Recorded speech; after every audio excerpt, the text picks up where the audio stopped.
Assalamualaikum warahmatullahi wabarakatuh. Waalaikumsalam warahmatullahi wabarakatuh. Selamat siang. Sore Bu. Baik Bapak Ibu sekalian, perkenalkan nama saya Sumiati SPD MPDI, calon guru penggerak Angkatan 9 Kabupaten Sidoarjo.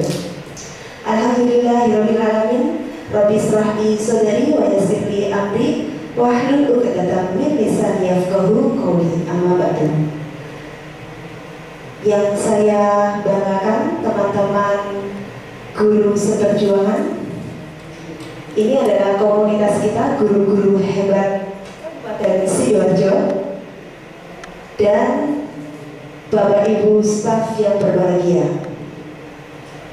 Puji syukur Allah saya panjatkan, Allah yang Maha Esa, atas karunia-Nya kita dapat hadir pada kesempatan siang hari ini dalam keadaan sehat walafiat, tak kurang suatu apapun. Salawat serta salam tak lupa tetap tercurahkan kepada junjungan kita Nabi besar Muhammad Sallallahu Alaihi Wasallam yang telah membawa kita dari zaman jahiliyah ke zaman yang berilmu dan bermartabat seperti saat ini. Baik Bapak Ibu sekalian, sebelum kita memulai acara desiminasi yang akan saya lakukan ini, marilah kita buka dulu dengan membaca basmalah. Bismillahirrahmanirrahim. Terima kasih Bapak Ibu guru hebat. Akan saya lanjutkan acara desiminasi saya pada siang hari ini. Monggo Bapak, kami adalah calon guru penggerak Angkatan 9 Kabupaten Sidoarjo yang akan memberikan praktik baik kami. Sekali lagi di sini kami tidak menggurui, bahwasanya kita hanya berbagi ilmu saja. Dengan fasilitator Bapak Inan Nurofik dan pengajar praktik adalah Bapak Sumardiono. Lanjut Pak. Saya punya pantun ini Bapak Ibu pada siang hari ini. Belum cakep Pak, dulu. Minum segelas air hangat. Biar manis tambah coklat. Oke, inilah keren. Assalamualaikum wahai Bapak Ibu guru hebat. Terima kasih. Siang ceria semakin semangat. Terima kasih. Baik dilanjut Pak. Icebreaker kita, saya punya icebreaker. Biar ini loh Bapak Ibu, saya itu kalau siang-siang begini, kalau nggak move gitu rasanya kok kurang sedikit energik dan kurang semangat ya. Dimohon untuk tidak menggurui, mohon izin untuk silakan berdiri dulu. Sejak tadi kita duduk terus, sekarang kita berdiri dulu ya. Aduh, saya cari lagunya dulu ini.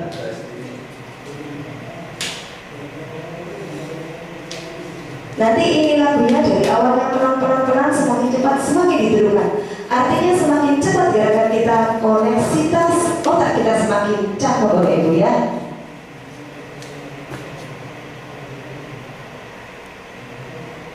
Waduh, lama sekali. Iya, sabar.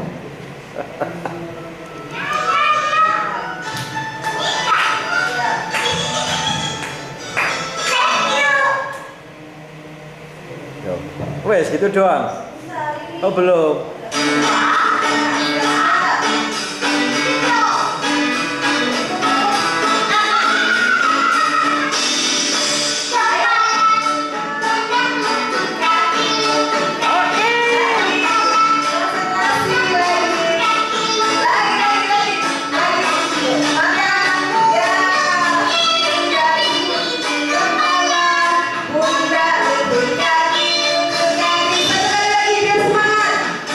Jadi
Dilanjut nomor 2 kira-kira apa? Iya. Menghargai teman saat menyampaikan pendapat. Jadi kalau ada teman yang menyampaikan pendapat, dimohon untuk dihargai dengan diam sebentar.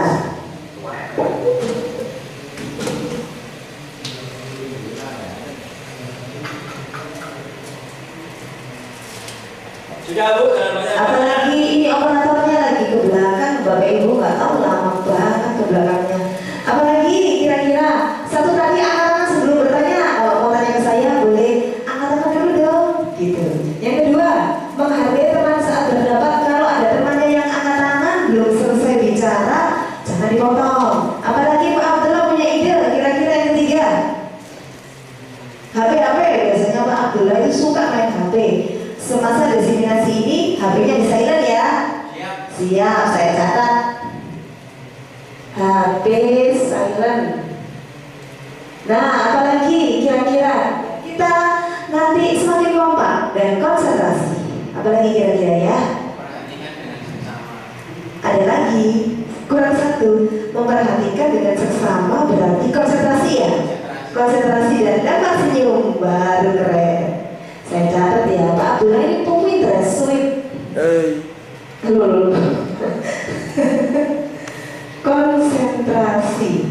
Konsentrasi full gitu ya. Saya rasa ini aja Bapak Ibu ya, sudah cukup ya. Ini Bapak Anto mau menambahkan? Oh sabun, baik. Langsung kita lanjut. Ini operatornya sudah datang Bapak Ibu dari kamar mandi.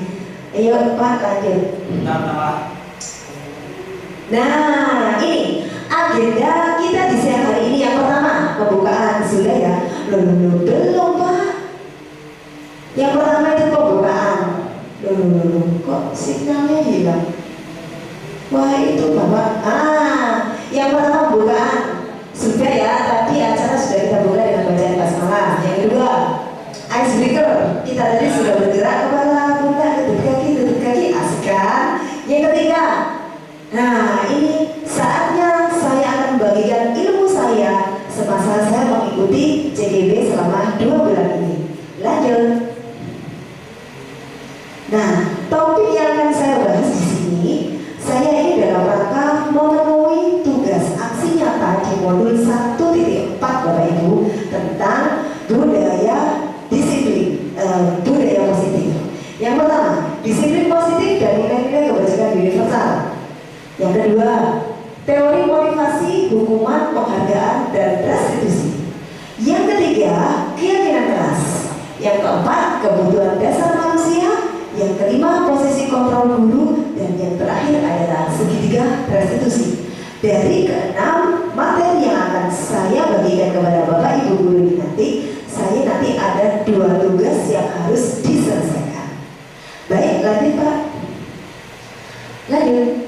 Nah, disiplin positif dan nilai-nilai kebajikan universal. Saya mau bertanya dulu, Bapak Ibu, kita kan sudah ngajar lama nih. Saya aja ngajar itu mulai tahun 2004 ketika saya udah lulus kuliah, saya sudah diminta untuk mengajar waktu kala itu. Jadi artinya nanti yang namanya disiplin positif dan nilai-nilai kebajikan pasti semua tahu ya. Siapa yang bisa memberikan opini? Coba. Apa itu disiplin positif? Nah, Pak Firito ini smart idenya. Apa Pak? Ayo coba ini yang kira-kira disiplin positif itu apa? Oh iya, pakai main ini biar keren gitu Pak. Menurut saya ya, disiplin adalah suatu kebiasaan yang kita lakukan dengan tujuan untuk memperbaiki. Perbaiki diri ya, kebiasaan ya. Kebiasaan. Saya sekarang bertanya, disiplin positif ya. Sekarang saya bertanya, pagi hari itu biasanya tuh saya tetanggaan nih sama Pak Abdullah Pak. Oh, iya. Ya Pak Abdullah saya boleh sedikit ya, mohon izin. Saya tuh tetangga Pak sama Pak Abdullah. Kita bicara nih disiplin positif. Tapi kalau pagi hari itu, emak Pak Abdullah itu sampai kayak, ayo nantang ya, dia nggak mau lagi Pak, nggak mau bangun. Apakah itu dikatakan sebagai disiplin positif atau tidak? Yang sebenarnya disiplin itu kebiasaan baik. Pembiasaannya. Berarti Pak Abdullah ketika diteriakin mamanya tadi bukan kebiasaan baik ya? Bukan. Bukan. Ya. Ayo ganti, jangan lama ketahuan. Gitu. Ya, nah iya soalnya Pak Abdul ketika malam dia itu sukanya main game. Maklum Bapak Ibu, ini Pak Abdul yang masih single. Lanjut Pak.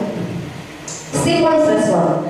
Stimulus itu adalah peristiwa yang terjadi baik di dalam maupun di luar tubuh manusia yang menyebabkan timbulnya suatu perubahan tingkah laku. Nah, seharusnya ketika ada hal seperti tadi itu distimulus. Ketika kecil itu dibiasakan distimulus. Ayo, sekarang bangun, soalnya sudah pagi.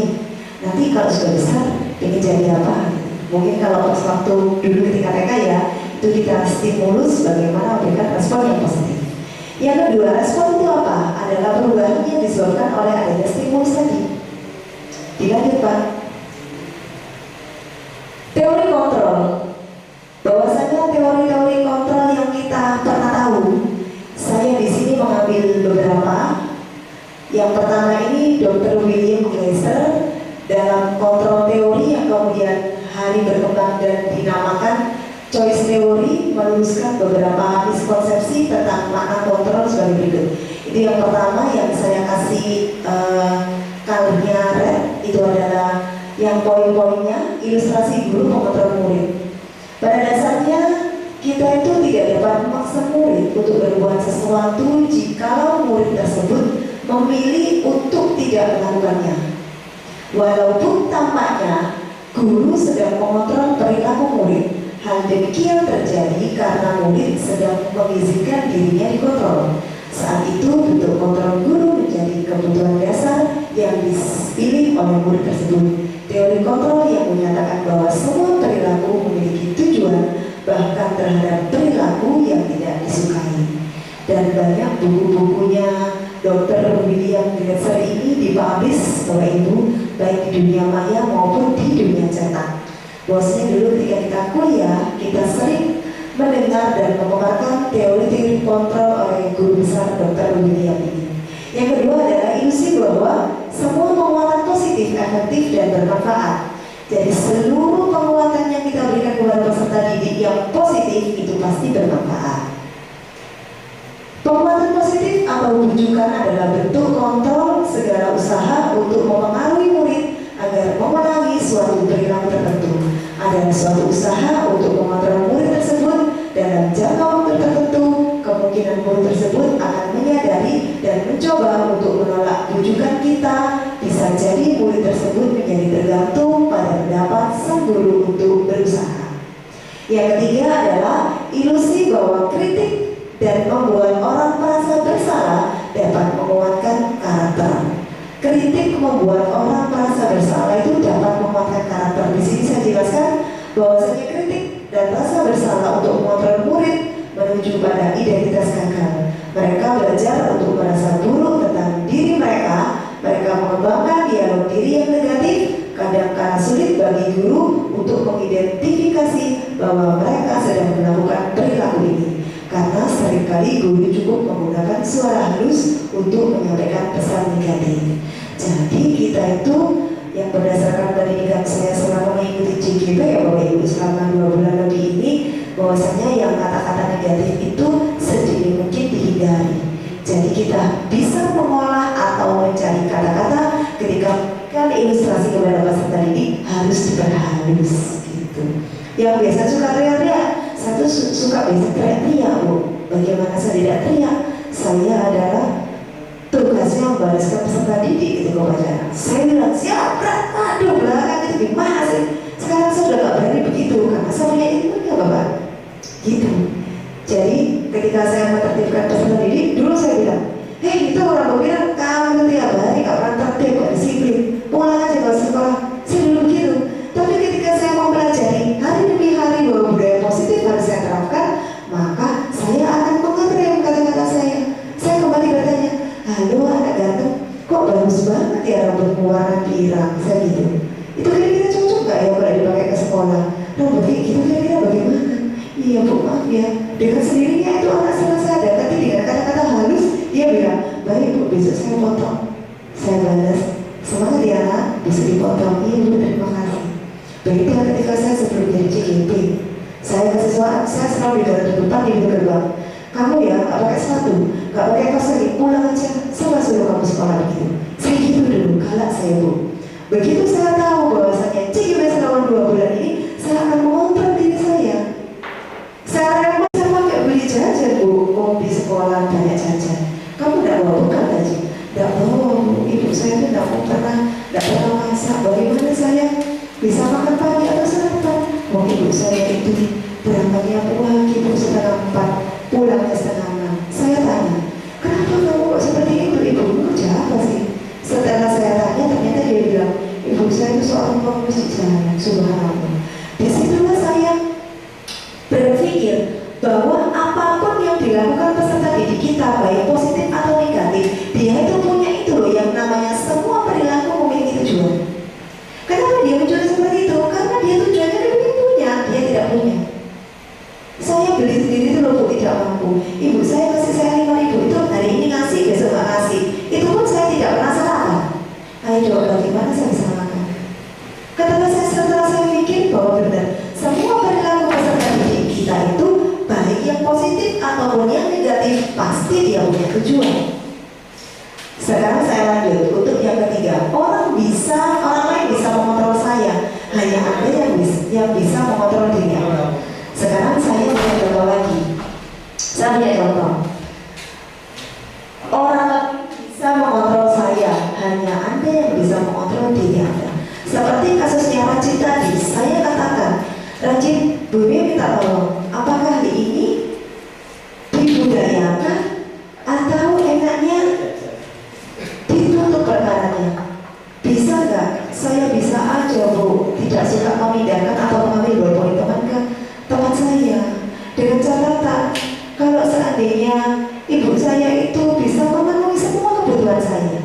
Tapi saya berpikir bahwasanya Rajin itu tidak dipenuhi kebutuhannya dengan ibunya karena ayahnya sudah meninggal dan ibunya pengemis. Saya berpikir, akhirnya saya berikan dia itu suatu semacam apa ya istilahnya Pak? Kalau memberikan anak-anak itu memberikan solusi. Rajin begini aja, karena kamu masih belum terpenuhi kebutuhan hidupmu, maka kamu akan dulu ajukan kepada guru BK dikasih tunjangan PIP. Kemudian anak itu akan saya bawa ke BK sehingga PIP-nya bisa diurus karena kartu Indonesia Pintar itu kalau di sekolah negeri mendapatkan setiap 6 bulan atau setengah semester itu berapa? 700.000 ya? 750.000. Mungkin ini bisa memberikan atau meringankan sedikit solusinya Rajin. Mungkin yang bisa saya contohkan begitu Bapak. Sekarang yang ke selanjutnya, pemaksaan ada pada saat tujuan gagal. Kolaborasi khusus menciptakan pilihan baru. Model berpikir menang kalah, model berpikir menang-menang. Semua manusia di muka bumi ini pasti sukanya menang-menang ya. Gak ada yang mau kalah ya. Iya Pak Didi gitu juga ya. Saya ngalah loh Pak orangnya. Gitu. Pak Didi bilang harus dikalahkan. Berarti Pak Didi yang menang ya. Wah ini tidak menerapkan budaya positif namanya Bapak Ibu. Pak next. Ini makna kata disiplin. Dari kata disiplin contoh-contoh tadi yang diungkapkan Pak Firino, yang diungkapkan Pak Abdullah, saya bisa mengambil di sini sedikit kesimpulan bahwa makna kata disiplin Ki Hajar Dewantoro itu di mana ada kemerdekaan, disitulah harus ada disiplin yang kuat. Sesungguhnya itu bersifat self disiplin, yaitu kita sendiri yang mewajibkan kita dengan sekeras-kerasnya, tetapi itu sama saja. Sebab jikalau kita tidak cakap melakukan self disiplin, wajiblah penguasa lain mendisiplinkan kita. Kayak tadi itu sudah contohkan ketika Pak Abdullah mamanya bilang, Abdullah Tanio, gak bisa dia ini menerapkan ini. Dulu pas waktu sekolah ini gak diceritakan ya Pak Abdullah ya. Cuma tadi Tidur dulu ya. Nah, gak dengar. ada alarm ibu. Lah itu. Ya boy. Jadi di sini menarik simpulannya segala sesuatu yang kita lakukan ini kita bisa mengacu ke guru besar besar kita tentang pendidikan, Bapak Ki Hajar Dewantara. Next slide.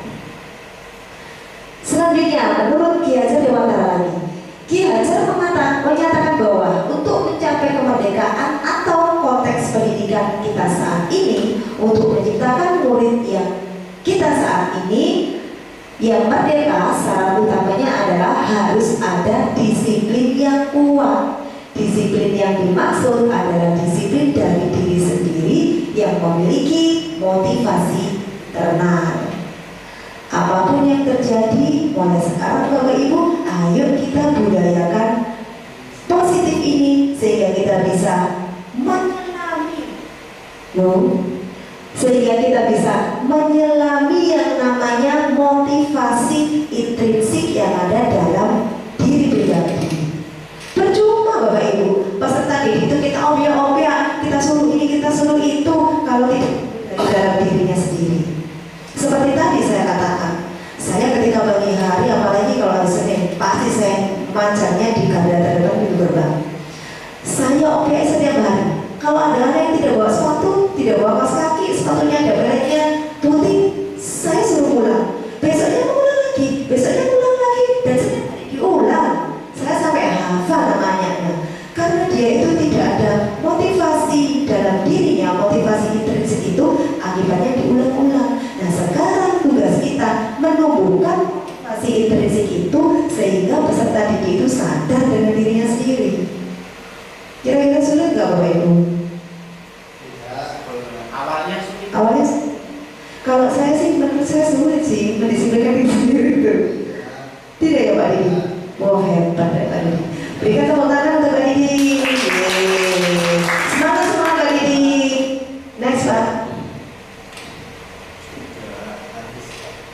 Ini lanjutannya.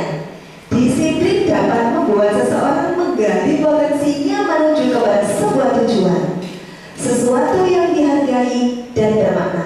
Dengan kata lain, disiplin diri juga mempelajari bagaimana cara kita mengontrol diri dan bagaimana menguasai diri untuk memilih tindakan yang mengacu pada nilai yang kita hargai. Dengan kata lain, seseorang yang memiliki disiplin diri berarti mereka bisa bertanggung jawab terhadap apa yang dilakukan karena mereka mendasarkan tindakan mereka pada nilai-nilai kebajikan universal. Sekarang saya review kembali. Apakah masih ingat nilai kebajikan universal itu? Kira-kira sebelum nanti di slide saya juga ada nilai kebajikan universal. Cuma saya ingin tahu apakah Bapak Ibu itu sudah punya nggak di angan-angannya kira-kira kebajikan universal yang sudah ditanam tadi apa? Nah itu Pak Arya coba itu dijawab. Kira-kira nilai kebajikan universal contohnya apa? Deng-deng-deng. Sudah, jangan itu yang lain dong Pak. Tadi sudah kita bahas, yang lain lah yang berpikir sedikit apa? Ayo Pak Didi. Kasih sayang. Saya ke siapa? Ada deh. Nah ini Pak Anto mulai. kepada siswa. Nah kita kasih sayang kepada siswa nanti tapi dalam tanda kutip ya.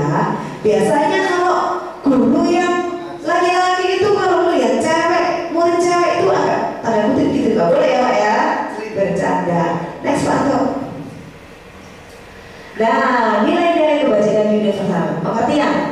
Nilai kebajikan adalah suatu nilai positif manusia yang merupakan tujuan mulia yang ingin dicapai setiap individu. Nilai tersebut bersifat universal dan lintas bahasa, suku bangsa, agama maupun latar belakang. Seperti Indonesia itu loh Bapak Ibu, orang zaman dulu itu Patih Gajah Mada ya mempersatukan wilayah Nusantara ini, tapi dia kan punya dasar kan. Dasarnya apa yang pertama? Punya dengan bervariasi suku itu kita punya dasar apa? Latar belakang yang sama. Selain latar belakang yang sama, kita mempunyai budaya yang agak mirip, sehingga Patih Gajah Mada mempersatukan wilayah negara kita yang saat ini menjadi negara Indonesia. Next slide. Pengertian. Setiap perilaku manusia memiliki tujuan. Ini yang berkata Dr. William Glasser di bukunya pada tahun 1964. Dengan mengaitkan nilai-nilai kebajikan yang diyakini seseorang, maka motivasi intrinsiknya akan terbangun sehingga menggerakkan motivasi dari dalam untuk dapat mencapai tujuan mulia yang diinginkan. Ini juga Diana Gosen loh yang berkata, Ibu, saya hanya mengutip, bukan katanya Mia nggak bisa ngomong. Jika itu belum lulus, ini masih destinasi. Ini katanya ini loh, katanya Dr. William Glasser sama Diana Gosen. Itu dia yang mengatakan, bukan katanya Mia, enggak, bukan apa-apa. Ini masih destinasi. Doakan saya lulus ya Bapak Ibu. Makasih. Lanjut Pak Anto. Nah, ini tadi yang namanya nilai-nilai kebajikan itu yang saya tanyakan kepada Pak Arya. Pak Arya sekarang ke belakang. Contoh nilai kebajikan. Kira-kira ada pola peduli, ada rajin, ada integritas, ada rasa hormat. Nah, semua di tabel itu adalah kira-kira kebajikan yang bisa kita terapkan nanti kepada peserta didik.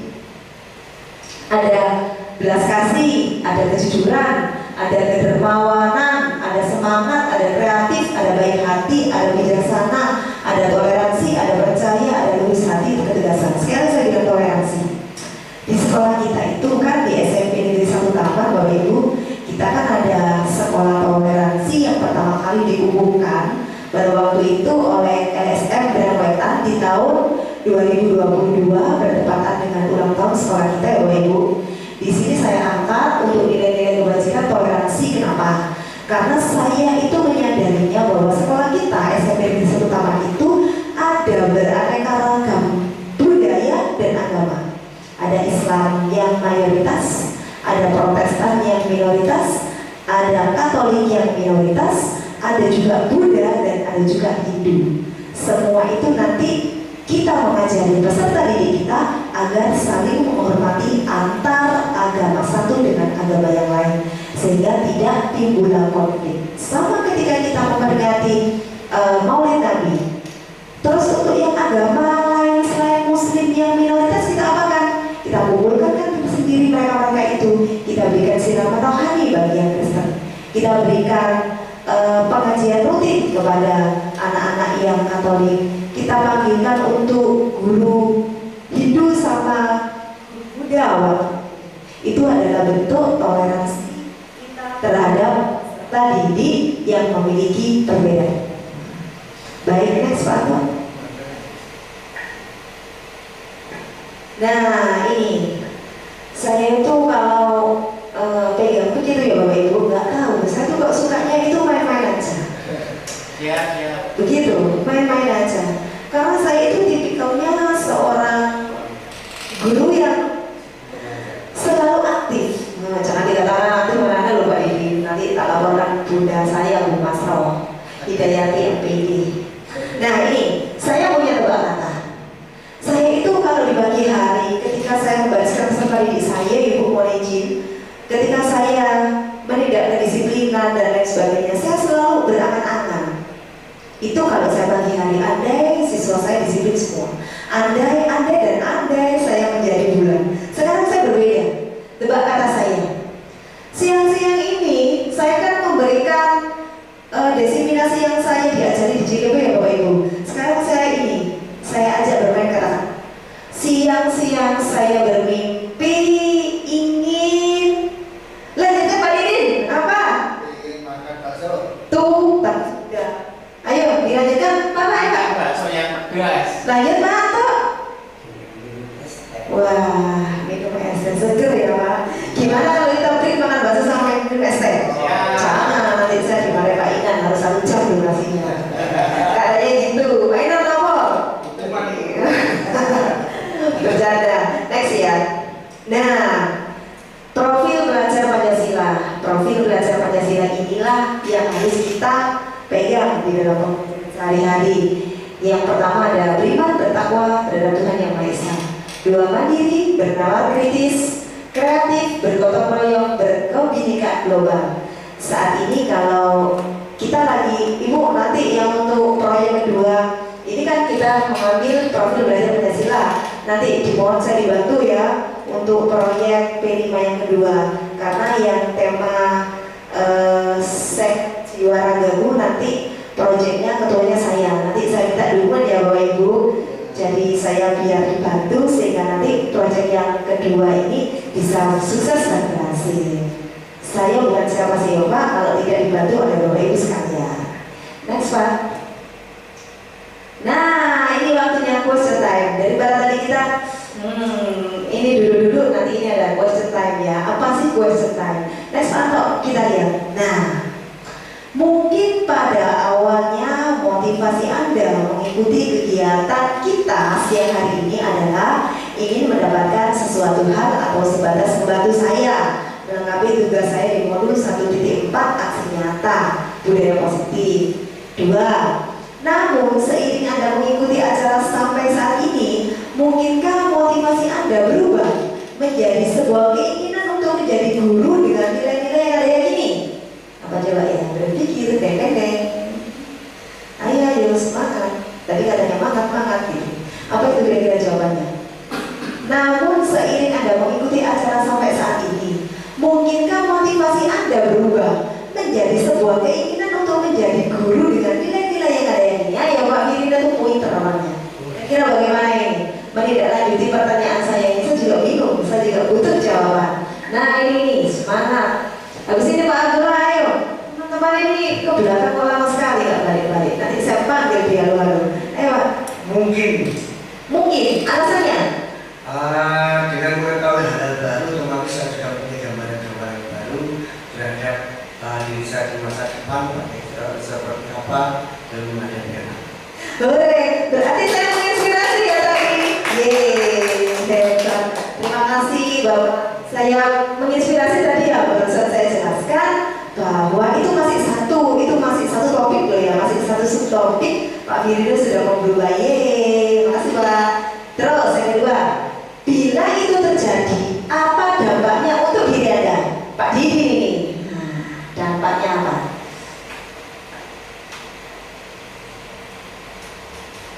Nah, jawab dulu Pak, nggak mau ke belakang nanti dulu. C. Bila itu terjadi, apa dampak untuk diri Anda? Dampaknya untuk diri kami akan menjadi manusia yang lebih baik kembali, jadi guru yang semakin inovatif, yang berpikir kritis dan Berprofil belajar Pancasila. Tepuk tangan. Nah, ini lanjut. Terima kasih ya Pak Didi. Apa yang Anda dapatkan? Mengapa itu penting untuk Anda? Nah ini Pak Abdullah ini Pak. Single harus semangat. Bila itu terjadi, Apa yang Anda dapatkan? Nah, saya tertarik tadi. Bila itu terjadi, yang pertama itu adalah saya dapat inovasi yang lebih baru lagi. Wow. Kedua, saya menjadi guru yang sangat-sangat peduli terhadap siswa. Iya lanjut. Kemudian yang memihak pada siswa juga Ibu. Itu Ya. yang saya dapatkan dari diseminasi kali ini. Wah, saya menginspirasi lagi. Sangat. Tepuk tangan dulu Bu. Tepuk tangan buat saya dong. Ya, makasih. Terima kasih ya Pak Abdullah. Lanjut Pak. Yang kedua, sebagai seorang pendidik, saat Anda perlu hadir di suatu pelatihan, motivasi apakah yang mendasari tindakan Anda? Anda hadir karena tidak ingin ditegur oleh pihak panitia ataukah kepala sekolah kalau kita ya, dan mendapatkan surat teguran, menghindari ketidaknyamanan dan hukuman. Terus selanjutnya, Anda hadir karena tidak ingin ditegur oleh kepala sekolah, tapi saya soalnya sudah bilang sama kepala sekolah saya, Bunda saya mau izin, saya mau mengadakan diseminasi dalam rangka pemenuhan tugas 1.4 aksi nyata. Oh iya siap Bu, yang disiapkan dan dikondisikan teman-teman untuk bisa hadir. Tadi sudah bilang gitu. Berarti ini yang kedua, Anda hadir karena tidak ingin ditegur oleh pihak panitia atau kepala sekolah ini ya, dan mendapatkan surat teguran, menghindari ketidaknyamanan dan hukuman. Terus yang ketiga, Anda hadir karena tidak ingin ditegur oleh pihak panitia atau kepala sekolah ya, dan mendapatkan surat teguran, menghindari ketidaknyamanan atau hukuman. Manakah motivasi yang paling kuat yang mendasari tindakan Anda? Adakah suatu proses perubahan motivasi antara motivasi yang saya sebutkan di atas itu? Ini saya ajak untuk berpikir keras, biar nanti kita makan bakso lagi. Kira-kira itu tuh sudah saya kasih gambaran buat feel. Kira-kira feeling saya apa? Nah ini Bu Widya tadi ke kamar mandi lama banget Bu. Ayo Bu ini dijawab. Kira-kira yang pertama, kedua, atau ketiga? Nah ini biar rame.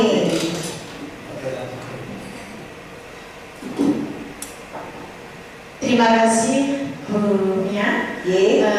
Saya akan pilih jawaban saya. Menurut saya, Anda akan hadir karena tidak ingin ditegur oleh pihak panitia atau pengawas Anda, dalam hal ini kepala sekolah, dan mendapatkan surat teguran untuk menghindari ketidaknyamanan atau hukuman. Jadi saya itu datang ke tempat pelatihan karena saya tidak ingin ditegur oleh panitia dan kepala sekolah, dan saya juga tidak ingin mendapatkan surat teguran itu.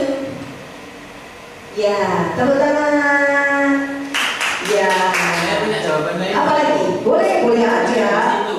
Boleh aja. Nice. Semangat ini kasihkan Pak. Boleh tuh Pak. Dia punya jawaban lain. Boleh, mungkin jawaban lain.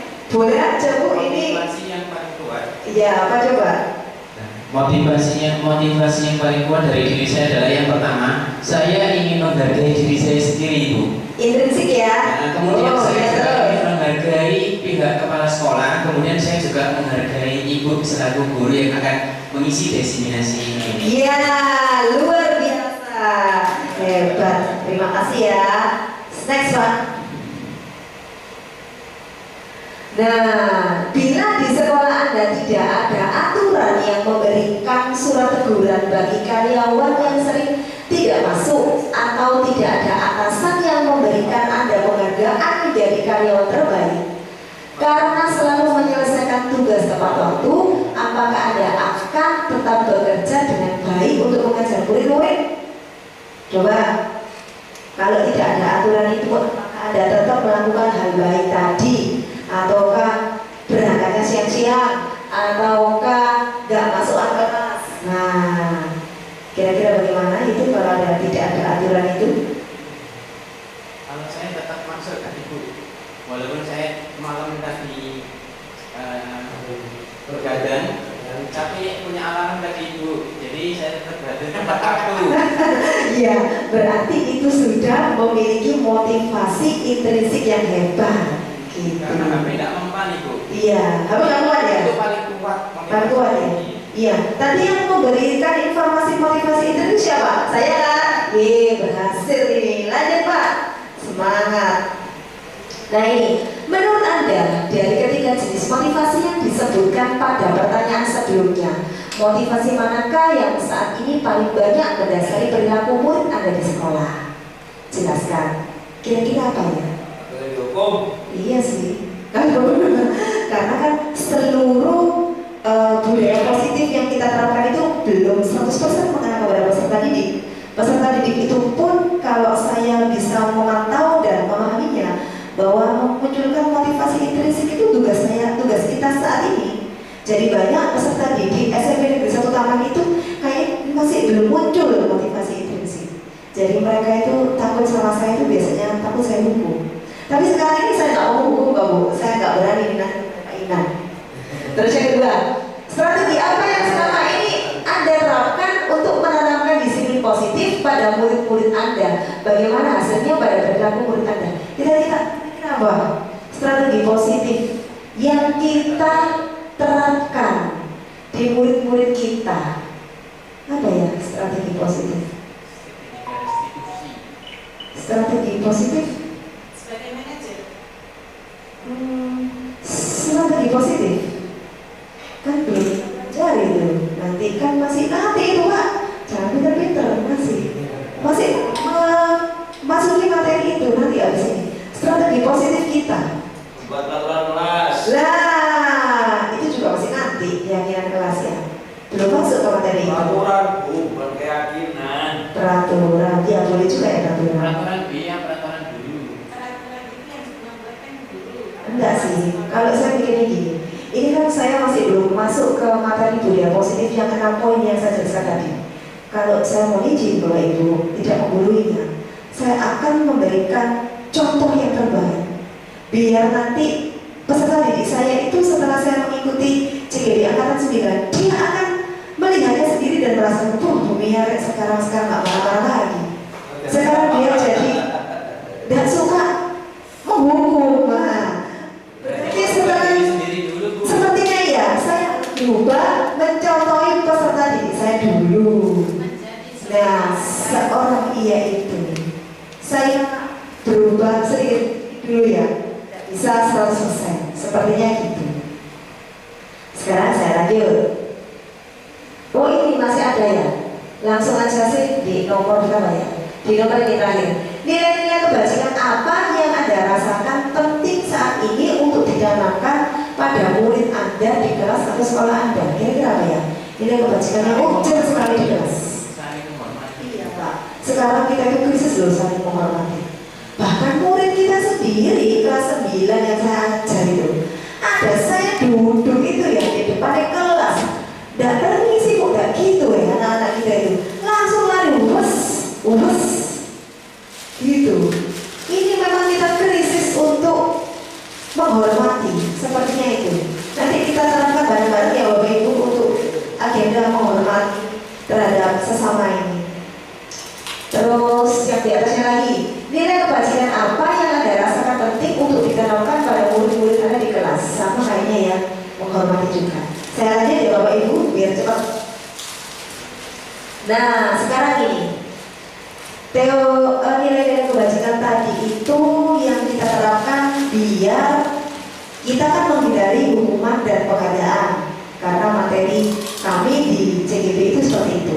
Ini teori motivasi, hukuman, penghargaan, dan restitusi. Kira-kira nanti di dalamnya itu isinya apa? Nah, motivasi perilaku manusia. Diana Bose dalam bukunya Restructuring School Discipline menyatakan ada 3 motivasi perilaku manusia. Yang pertama, untuk menghindari ketidaknyamanan atau hukuman. Pada dasarnya, semua perilaku kita itu yang kita lakukan menghindari ketidaknyamanan atau hukuman. Seperti kita Bapak Ibu, kalau misalkan kita berangkat melebihi jam 7, kita kan nggak ngerti ya Bapak Ibu. Aduh, jangan-jangan di kepala sekolah di depan gerbang. Kalau umumnya sih nggak masalah siapa. Tapi kalau kepala sekolah gitu kan Bapak Ibu ya. Sama, saya juga gitu Bapak Ibu. Ketika saya berangkat agak telat gitu, setengah 7 lebih. Aduh, semoga Mas kalau nggak datang duluan, nanti saya dimarahi. Dimarahinya Anda. Paling nanti dalam benaknya beliau dia berkata, ini kesesuaian atau yang menyawani. Saya juga takut Bapak Ibu. Maka saya masih memperlakukan opsi yang pertama, untuk menghindari ketidaknyamanan dan hukuman. Iya betul, masih itu saya. 2, untuk mendapatkan imbalan atau penghargaan dari orang lain. Kadang iya sih, kadang ini membuka kartu. Ketika saya berperilaku ternyata masih sedikit, ketika ada kepala sekolah, tadinya saya harus ngobrol-ngobrol dengan teman-teman guru di ruang guru. Ketika saya tahu ada benar, nah saya langsung duduk mengharapkan saya. Padahal itu saya accept. Nah, gitu kan biasanya saya menerapkan masih yang poin 2. Ya memang saya harus berubahnya itu setahap demi tahap. Jadi tidak langsung yang 100%. Yang ketiga, untuk menjadi orang yang mereka inginkan dan menghargai diri sendiri dengan nilai-nilai yang mereka percaya. Saya rasa dari ketiga motivasi yang diungkapkan sama Diana Bose itu semuanya cocok untuk kita semua.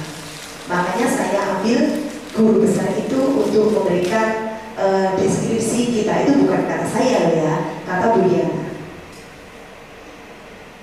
Nah ini studi kasus. Iva kurang menguasai pelajaran matematika, sehingga pada saat pelajaran tersebut berlangsung, dia lebih banyak berdiam diri atau menggambar di buku pelajaran. Iva kelas 9C itu loh, yang anaknya cantik. Pada saat guru matematika, Pak Seno ini Masya Allah galak banget Bu, makanya Iva takut. Menanyakan pertanyaan Iva, kemudian langsung buku dan tak sengaja menjadi gagap pada saat berupaya menjawab. Seluruh kelas pun tertawa melihat perilaku Iva yang bicaranya gagap dan terkejut. Pak Seno pada saat itu membiarkan teman-teman Iva menertawakan Iva dan tergagap dan malu luar biasa, dan malah minta Iva untuk maju ke depan dan berdiri di depan kelas sambil menunjuk hidungnya karena tidak bisa menjawab pertanyaan tadi. Kelas semakin gaduh dan anak-anak pun tertawa melihat Iva di depan kelas memegang ujung hidungnya. Ini yang pertama. Apakah Anda setuju dengan tindakan Pak Seno terhadap Iva tadi? Tidak, Bu. Tidak ya? Coba saya kasih mic dari mana ya? Ini Pak Seno ini guru senior. Nah, monggo Bu ya. Saya sebagai guru tidak setuju dengan sikap Pak Seno tersebut terhadap Iva. Karena apa? Sikap yang ditunjukkan Pak Seno tersebut salah satu bentuk membuli Iva di depan anak-anaknya, muridnya atau temannya. Terbukti menunjuk hidungnya, menyuruh ke depan berdiri, itu termasuk juga bagian membuli dan menghukum. Terima kasih. Oke, bagaimana Bapak Ibu kira-kira setuju? Setuju ya? Karena kita sebagai seorang guru kan kok rasanya tidak elok gitu ya, membuat peserta didik kita yang malu seperti itu. Coba nanti seandainya kita jadi seperti itu bagaimana? Terus yang kedua, menurut Anda tindakan Pak Seno terhadap Iva adalah sebuah hukuman ataukah konsekuensi? Kira-kira bagaimana? Pak Abdullah, coba kita dikasih pencerahan. Yang kedua tadi itu, menurut Anda tindakan Pak Seno terhadap Iva tadi apakah sebuah hukuman atau konsekuensi? Menurut saya, Pak Seno tadi adalah tindakan menghukum. Hukum ya? Ya, karena harusnya Iva itu mendapatkan support. Kenapa kok dia nggak bisa matematika? Kemudian kenapa dia dalam pelajaran itu kok nggak menggambar? Apakah kenapa dia tidak nyaman gitu? Harusnya Pak Seno memberikan pendekatan ya? Iya, pendekatan itu. Ditanya-tanya dulu gitu ya? Kemudian kenapa alasan Iva demikian? Apakah dia itu ingin hal-hal yang baru itu Ibu? Siapa tahu Iva itu suka action ya, yaitu pembelajaran matematika dengan kehidupan nyata gitu. Oh, bisa jadi. Ya, contohnya kalau dia belajar apa harus dihubungkan dengan materi yang ada di lingkungan sekolah minimal. Nah, harusnya Pak Seno menanyakan, mengkonfirmasi kenapa tindakan Iva demikian. Kemudian kenapa tasnya kok dijatuhkan? Ya. Apakah jatuhnya disengaja? Ataukah memang gemeter? Ketakutan dengan Pak Seno tersebut. Demikian kalau saya Ibu. Oke, terima kasih Pak. Menurut saya juga sepakat ya dengan Pak Abdullah tadi bahwa kita sebagai guru ya Bapak Ibu, kalau berperilaku seperti itu kita kembalikan aja ke diri kita sendiri. Seandainya kita jadi si Iva, bagaimana malunya? Gitu ya. Nanti di kasus-kasus yang seperti ini nanti yang kita bedah Bapak Ibu, sehingga biar budaya positif yang kita terapkan itu bisa mana. Nanti Pak. Nah ini sekarang dihukum oleh penghargaan.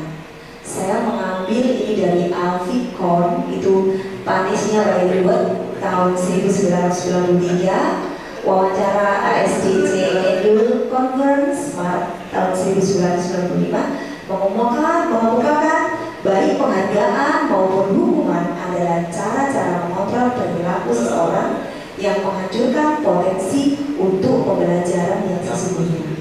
Menurut Kon juga, secara ideal tindakan belajar itu sendiri adalah penghargaan sesungguhnya. Kon selanjutnya juga mengemukakan beberapa pernyataan dari hasil pengamatannya selama ini tentang tindakan memberikan penghargaan yang nilainya sama dengan menghukum seseorang. Jadi nanti kita akan bedah tentang hukuman dan penghargaan di slide selanjutnya. Next Pak. Ya. Next. Ini saya nanti gini aja Bapak Ibu, karena saya menyiapkan slide itu sebanyak 61 lembar.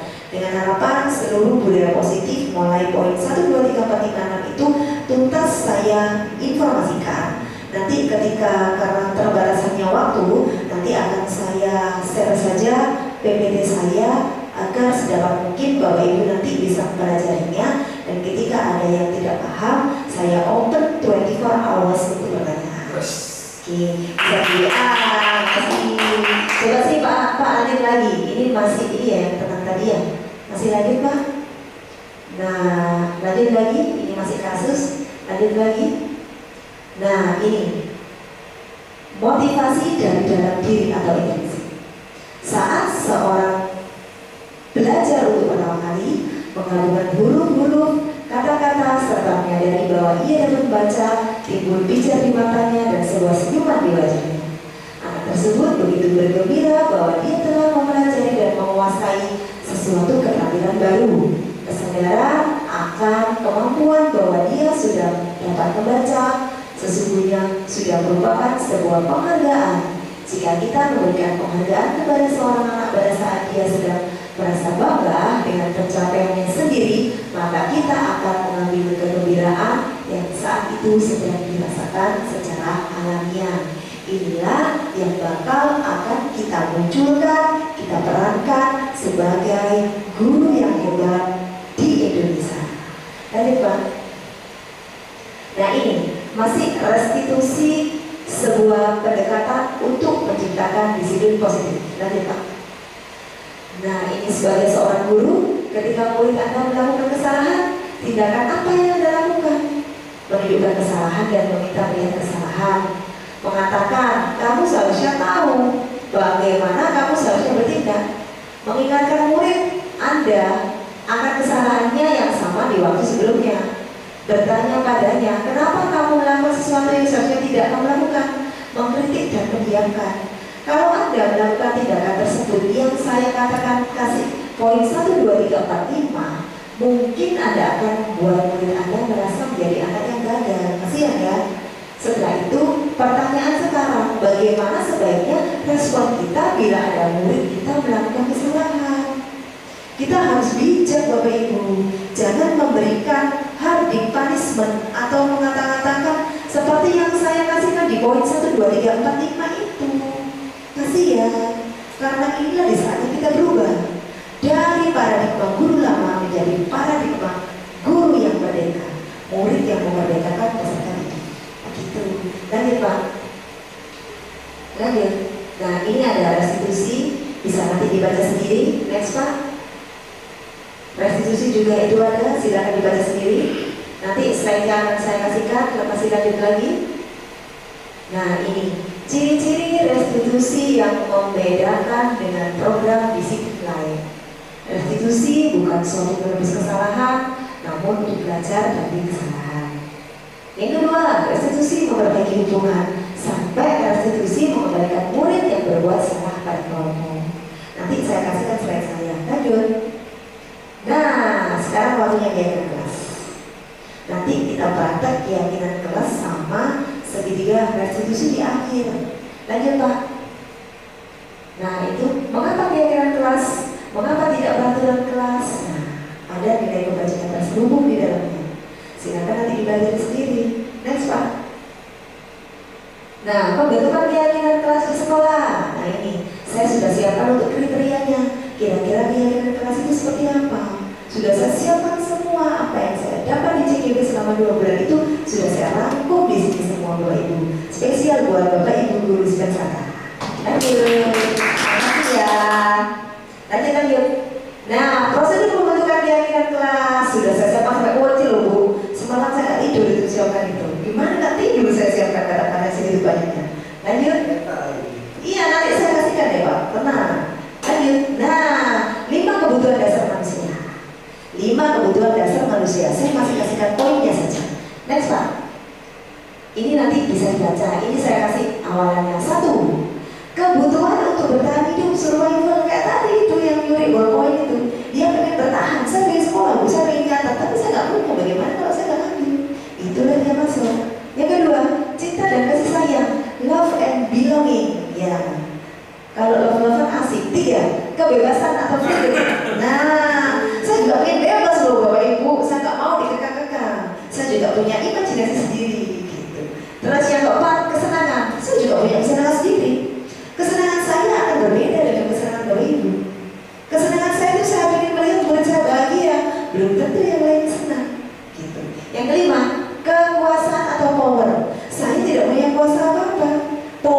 seseorang itu berbeda tergantung dengan kedudukan dan jabatannya.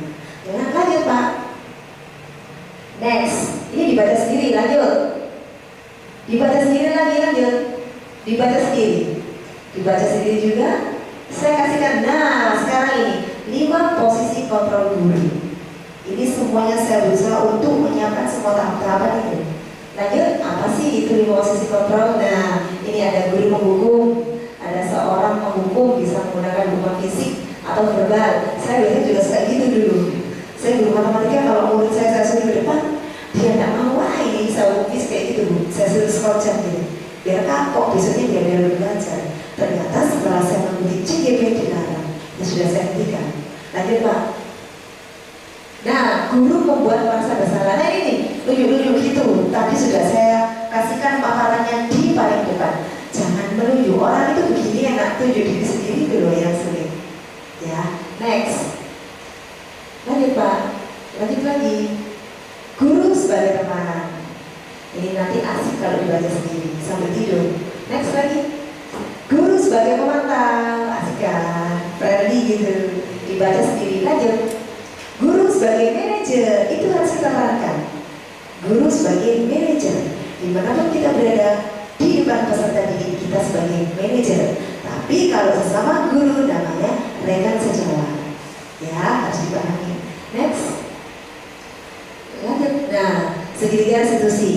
Nanti kita perankan ini. Lanjut. Lanjut Pak. Lanjut lagi. Ini slide bisa dibaca sendiri. Lanjut. Makna 3 sisi segitiga restitusi ya, sudah saya siapkan biar dipelajari sendiri. Lanjut. Masih lanjut lagi, dibaca sendiri bisa ini. Lanjut. Nah, tahap segitiga restitusi. Nanti tugasnya kita tentang ini. Yang pertama, menstabilkan identitas. Nah, itu apa yang harus kita lakukan. Yang kedua, validasi tindakan yang salah. Yang ketiga, menanyakan keyakinan. Ketika kita menjumpai kasus seorang murid, wajib kita lakukan 3 step itu. Lanjut Pak. Tugas hari ini, sebelum saya mengakhiri designasi saya Bapak Ibu, saya kepingin menghasilkan sesuatu buat Pak Ina. Biar Pak Ina nanti, oh ternyata dunia sudah bisa ya dia positif. Saya ingin itu dulu. Nah sekarang begini, tugas hari ini, silakan Bapak Ibu nanti berpasangan. Karena sudah paham ya materi yang saya sampaikan tadi dengan rekan sebangku. Yang kedua, silakan nanti membuat deskripsi sebuah kasus sehari-hari yang terjadi di dalam peserta didik lingkungan kita di SMP itu terutama. Kira-kira yang Bapak Ibu jumpai itu kasus apa? Silakan nanti direkam dulu di kertas, buatlah konsep atau deskripsi. Yang ketiga, selanjutnya nanti Bapak Ibu praktekkan berpasangan dengan rekan teman sebangku. Gak apa-apa, gak usah maju di itu saja. Nanti sambil kita berpraktek segitiga restitusi tapi di tempat duduknya saja. Terus waktunya 5 menit ya, only 5 minutes, and then the last presentasi tadi. Terus ini tugas yang kedua, silakan buat contoh nanti keyakinan kelas model Y. Nanti silakan diterapkan di kelasnya Bapak Ibu semuanya. Ditempel boleh nanti di Canva A3, dicetak dengan art paper, habis itu di Picora, tempelkan di belakang kelas. Biar teman-teman, anak-anak peserta didik juga tahu. Baik ya, berarti ini bagaimana Bapak Ibu? Tugasnya dibawa pulang atau sekarang? Bawa pulang ya. Berarti nanti saya kasih link drive-nya untuk kantong tugas ya. Oh iya, berarti gini, nanti saya kasihkan link drive-nya untuk kantong tugas. Deskripsinya nanti disiapkan ininya saja. Saya siapkan nanti kertasnya yang seperti ini ya. Nanti di sini ya. Nanti saya kasihkan link drive-nya di kantong tugas itu. Nanti masukkan aja di drive itu. Nanti saya open drive-nya. Nanti silakan difotokan di drive itu tadi. Kerjaannya apa saja, tapi saya lebih suka kalau di Canva yang bagus. Jadi biar nanti kelihatan bagus ketika keyakinan kelasnya itu apa saja, gitu ya. Sama tadi yang konsep deskripsi segitiga restitusi. Nanti juga konsep deskripsi segitiga restitusi prakteknya, videonya kirimkan aja juga di link saya itu. Nanti biar saya report ke Bapak Ibu pengajar praktik sama fasilitator saya. Gitu ya Bapak Ibu. Lanjut Pak.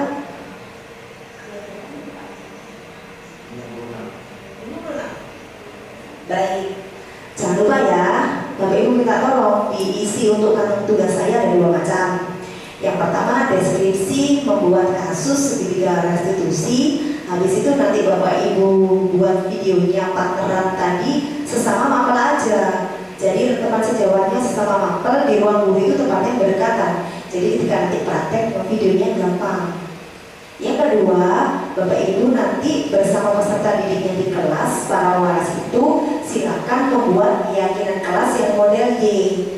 Setelah membuat keyakinan model Y sudah diterapkan di kelasnya masing-masing, salah satu peserta didiknya disuruh Canva bikin A3, paper A dicetak. Habis itu nanti dibikoran, ditaruh di belakang kelas. Sehingga nanti ketika ada peserta didik kita yang melanggar tentang keyakinan kelas tersebut, kita tinggal tunjuk ini anak-anak keyakinan kelas yang sudah kita sepakati. Nah ketika kamu melanggar, berarti kamu melanggar keyakinan kelas yang mana tuh, lihat sendiri. Biar kita bisa gitu. Biar anak-anak selalu ingat, oh ternyata ketika saya nyontek itu melanggar keyakinan kelas ini ya. Ketika saya bertengkar itu melanggar keyakinan kelas ini ya. Ketika saya itu menghadiri teman berarti melanggar keyakinan kelas ini. Karena keyakinan kelas itu dibuat anak-anak sendiri, berarti artinya mereka bisa mematuhinya sendiri. Mungkin Bapak Ibu, sekali lagi saya tidak bermaksud menggurui, saya hanya untuk pemenuhan sekaligus sambil belajar bersama di tugas studi saya. Kalau ada kata-kata atau kata-kata yang sekiranya Bapak Ibu tidak berkenan, saya mohon maaf. Apalah artinya saya ketika Bapak Ibu tidak memberikan dukungan kepada saya. Saya terima kasih banyak. Wabillahi taufiq. Belum ada pantun. Oh enggak sih, ini aja, berikan rating aja. Oh iya, Bapak Ibu nanti ketika di drive itu saya juga minta satu lagi, berikan rating kepada saya atas materi yang saya sampaikan, penyampaian saya ataukah ada sisi mana yang perlu saya tingkatkan. Kalau nanti ibu bapak kasih saya bintang 5, berarti saya puas, jadi puas. Kalau dikasih bintang 4 kurang puas. Kalau dikasih bintang 3 jangan ya. Nanti saya dimarahin ya. Jangan suruh kasih bintang 3, bintang 5. Sudah ya. Terima kasih. Ihdinas siratal mustaqim. Wabillahi taufiq wal hidayah. Wassalamualaikum warahmatullahi wabarakatuh. Waalaikumsalam.